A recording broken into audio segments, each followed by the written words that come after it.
I don't think we have too much else to do. Let me just start on the jungle then, because I can't. Mining potions might be something that we do, but I don't really feel like doing it. What happens if you stick a straw in the slime king/queen and starting sucking? Well, that's fuel. You're gonna die. You don't want to drink gel. You're gonna get sick, man. Don't do that. All right? That's bad for you. Is this lava gonna? It is. Oh no. Oh man.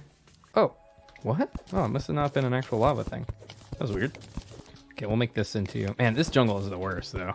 Slimes, according to official characteristics, can break down proteins. Because slimes are pineapple flavored. But they also... Pineapple can't be used as a fuel source. So in Terraria, when you're like, I'm going to use a flamethrower, you don't use pineapple in it. You use gel. Look, don't drink gel, all right? That's bad for you. Oh, man, this is so long. Pineapple can be used as fuel when broken down. Well, then anything can be used as fuel. Don't drink gel. Sugar burns, we eat that. All right, fine. Look, you eat your gel. I don't care. Gel tooltip? Both tasty and flammable. Oh shit, it does. Antifreeze is said to taste good. It also kills you. Yeah, don't eat antifreeze. What do you do in that cave? I'm gonna make a area for Plantera bulbs, as well as... Oh shoot, you know? This has gotta get moved, I guess. I screwed this up. Yeah, life proofs are like the exact same as Plantera bulbs. Yeah, it doesn't have to be in the jungle biome. Yeah. They can spawn in any biome, though I wouldn't try to fight Plantera not in the jungle biome. She get mad. She get real mad. Why'd you kill my baby? And then not a jungle biome for some reason. She also gets really mad above ground. Or not even above ground, just right before above ground. In surface biome. You can still be underground and she can get mad. Oh god, these guys hit so hard. Oh yeah, scare bombs. The issue with scare bombs is that they're limited. And it's kind of hard to get them. I have to go into a very dangerous biome and mess around in there a whole bunch. Oh god. In order to get the scare bombs. So they are so exceedingly good. Like, they help so much for building, but they're hard to get. Have I ever killed an enraged Plantera? Probably. Yeah, definitely I have. Just like, you know, with endgame gear. She's not very hard. Plantera's a very hard boss, yeah. She's one of my most feared bosses. I'm really nervous about wall flesh in master mode. I have no idea what it's going to look like. Like, chunky boy. Chunky girl. I don't know. Oh, that's right. Amber trees, yeah. People told me about that. I have not messed with that yet. I guess I should, growing the trees. But any boss that I say is difficult, like, it's really easy. You know, he says playing on his character that his brother gave him that has all the endgame gear. It's you can't you can't take him too serious. People were telling me earlier today to, oh, you know, just kill Duke Fishron in as soon as starter mode starts. It's easy. Okay. Yep. Sure. Seems legit. That sounds real simple. It's easy with Vortex armor in God mode. Yep, it'd be easy. How's my day going? Pretty well. I was feeling really sick earlier when I started stream. Actually, I'm feeling a lot better.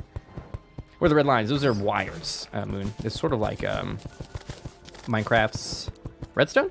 Very similar. Stream is good for your health, confirmed. It does help my mental state a lot. Wow, okay. Second water walking boots? That's crazy.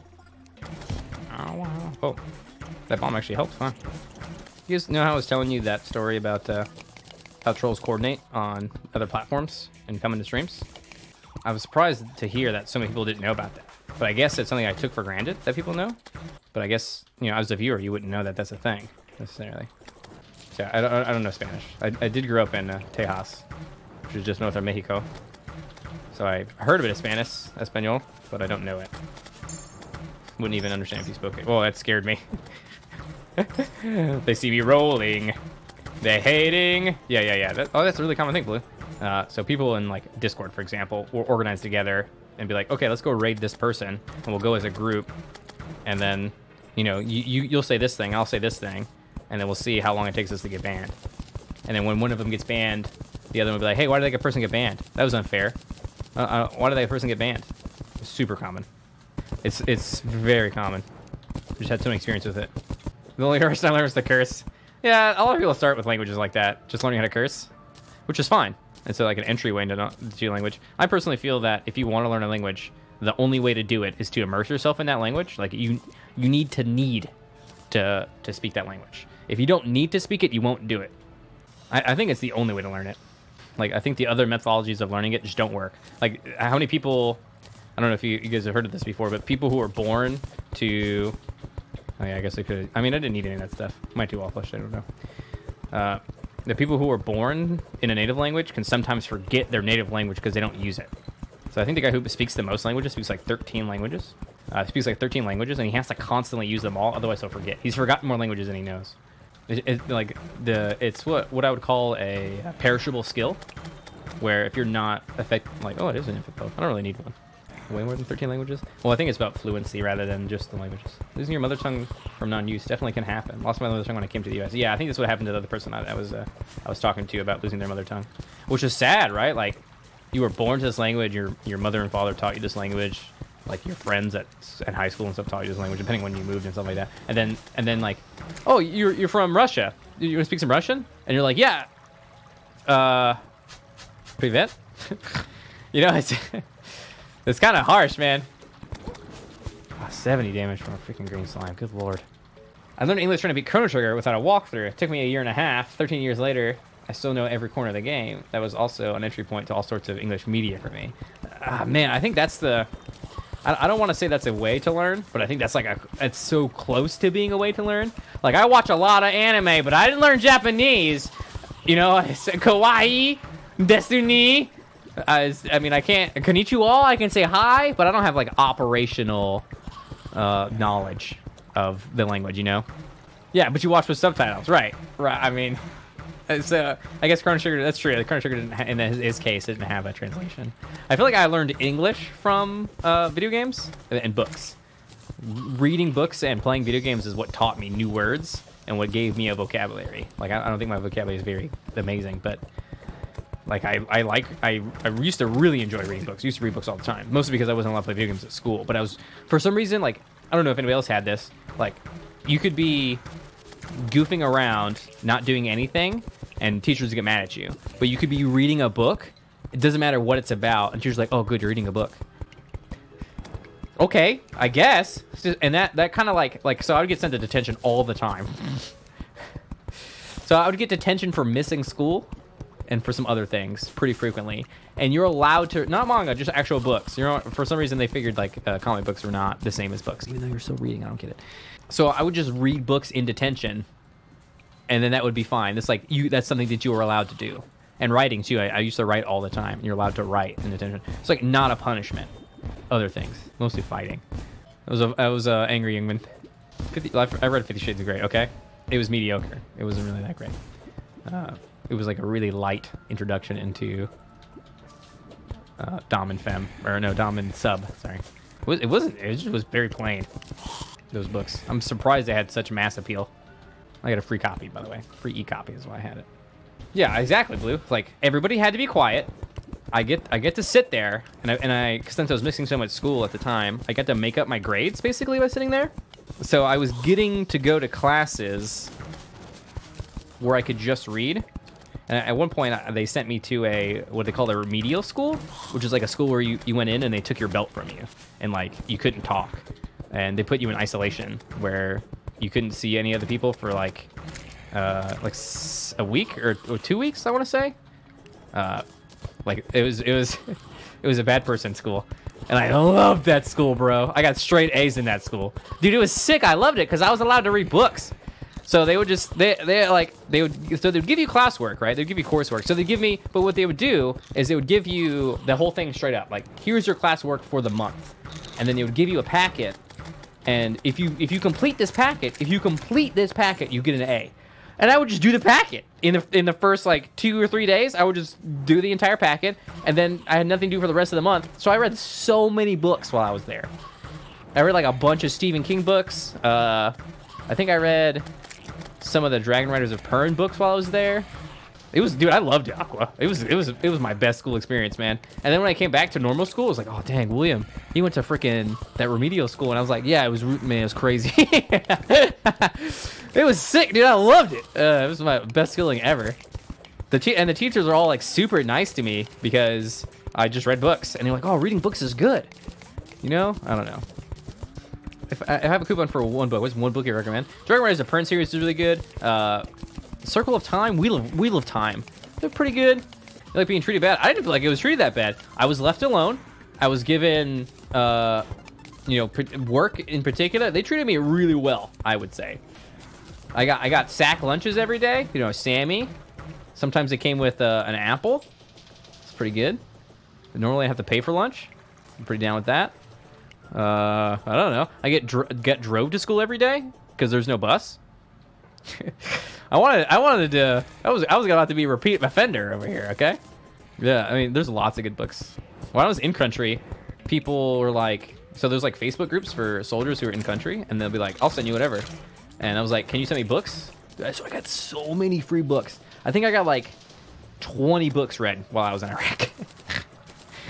Man, it was I like alone time, right? I'm a very alone time person. So jungle doesn't really matter for what we're doing, but yeah, I made it to the edge of the jungle. Man, we mine so fast. Well, not really though. I feel like we have Shrew My Claw on or anything. I don't know, I guess it just goes to show you how backwards the American school system is. Some of those, any dangerous situations in Iraq, only every moment, every second. I was infantryman, so I was in particular on the front lines all the time. I drove into Baghdad every single day, except for the Iraqi weekend. Driving down the highways, working in and around Iraqi traffic. You ever feel alone on Twitch? Mostly I feel alone as soon as I go offline. That's when I have the biggest pang of feeling lonely. So I'm here chilling with you guys, you know, being social with you all, talking, chatting about stuff, chatting about random stuff. And as soon as I'm like, all right, bye, guys, thanks for being here, appreciate it a ton, and we go raid somebody. And then the second that I hit stop stream, I always feel super fatigued and really exhausted and really low, like emotionally and physically low. Hello. Was your first hardcore run a success? I had fun, so yes, I think. What will happen to the lava if I don't bone me, bro? Let's go down here. I need to make a hole. There's a hole. There's a hole at the bottom of the sea. Have you heard of Star Wars Squadrons? I have not. No. Is it gonna be a flying game? I remember falling in love with Freelancer and other flying games. Dogfighting game. Yeah. Fun? Like Dwarf Fortress fun? Like RimWorld fun? I need to play Dwarf Fortress actually. The new thing is coming out, isn't it? Why is Jungle Temple green? Because Red was on drugs, I guess? I don't know, man. Like, I genuinely don't know. I don't know why he made it green. It's only green on this seed. Seed! Yeah. Oh, Moonglow. Oh, yeah, lava won't hurt me. You're right. Oh, God. It'll hurt me eventually. Will I play Fargo's mod? Yeah, maybe. I don't know. I don't know anything about Fargo's mod. I have to do Calamity mod first because I started it, so. I'll play all mods. I don't mind. But if you're like, Badger, do you have a plan to play mods? No, I don't. I'm sorry. I don't really plan. Planning is not my thing. I will wake up tomorrow and be like, I'm going to do this. And then I do that. And that's as far as it goes. That's why I'm not more successful. Okay, there it is. I said it. If I was better at planning, I would probably have more success. But that's okay. I am doing things that make me happy. And that's important too. My plan? I plan not to have a plan. I promise I am up to no good. Something like that. Oh, say the other music on. Thank you. I mean, I do some planning. I mean, I have like a sleep schedule. I solemnly swear I'm up to no good. That's what it is. WAF today? I don't know. No promises. Just saying how I don't plan things. I don't plan things. I have no idea if I'm doing waffle today. Oh, so, yeah, purple. I was playing purple text. Distracted. Streamer's distracted. When the purple text happens, it's void bag going off. FTW is hard. It ain't easy. It ain't easy being greasy. Let's go those counterweights, yeah, which are trash. I never run counterweights. They're really bad. I find them really bad. I know other people like them. Other people also like quad shotgun, which I am still gonna try out some more. But Badger, I beat all pre-hardmode enemies with quad shotgun. Yeah, well, you can beat all pre-hardmode enemies with a wooden bow, or a rally. You need that for yo-yo bag, but what's the other item that you need for yo-yo bag? Right, the other item you need for yo-yo bag is also something that you have to buy from the skeleton merchant, meaning that you can buy the counterweight and the yo-yo glove at the same time. Wow. So there's still no reason to pick up the counterweight. 1k damage, yeah. Someone sent me a picture of them in solar armor getting hit by the destroyer and still one-shot them in For the Worthy. So in other words, don't get hit by the head. Definitely don't do that. There's so much that's new to Terrarians in this seed. People are like, what the heck? A student shield, it's okay. Like, it depends on the circumstance.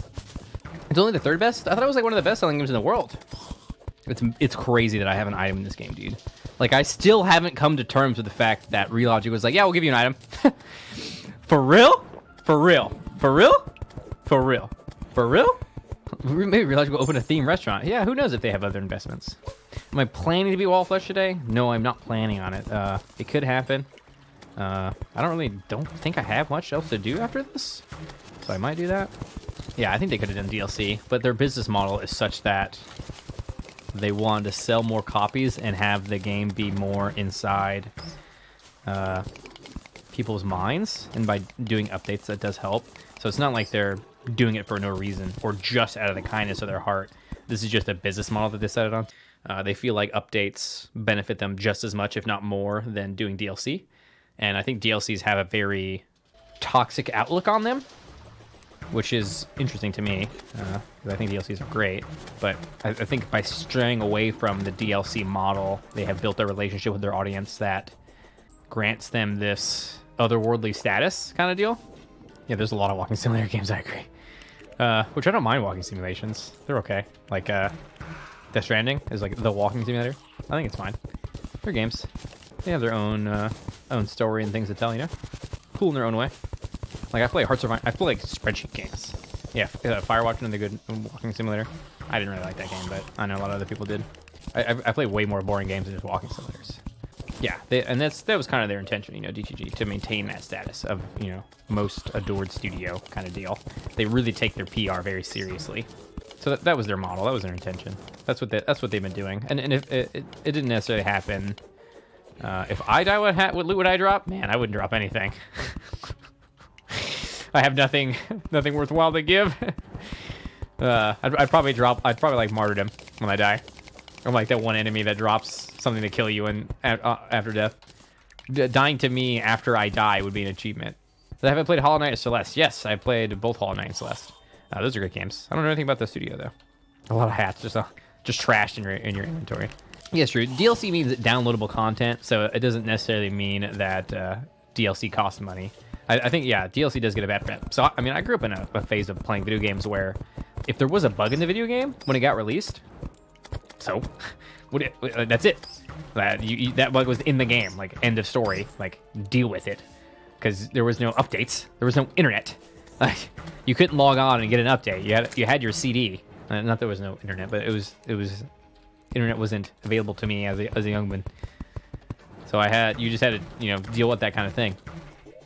But now, you know, you get these updates and stuff like that, and everything was a DLC, sort of. Oblivion had some fun bugs. Oh my god, Oblivion was the worst for bugs. Oh god. Actually, you know, I recently learned about speedrunners using the jump potion guy to travel. Back in my day, we had bugs in our game. We were happy with it. All right. Now we were happy with it. We took our bugs. I put my Game Genie in my PlayStation, and then I put my CD in. Right. That's how we handle things.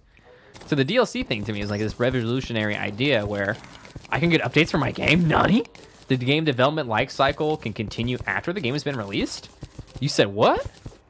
So that's pretty cool. And I know DLC stuff has been taken advantage of for sure. EA, really kind of known for taking advantage of DLCs. Lots of simulation games, lots of hobbyist games, really known for taking advantage of DLCs. Where, you know, was Sims? I think Sims is owned by EA, right? Where these DLCs cost so much money, it's insane. And I that is, you know, exploitative, but I don't think inherently the system is flawed to be able to download content, right? It's okay. So I don't necessarily. I listened to Total Biscuit a lot during this phase of us learning to cope with DLC and what we should do as gamers to deal with organizations giving us pre-orders and DLC. And I think DLC first day DLC is fine if the DLC is like art and things like that. Yes, hello, Dogo. Greetings. What's wrong? Huh? You're angry? Timmy fell down the well? Yeah?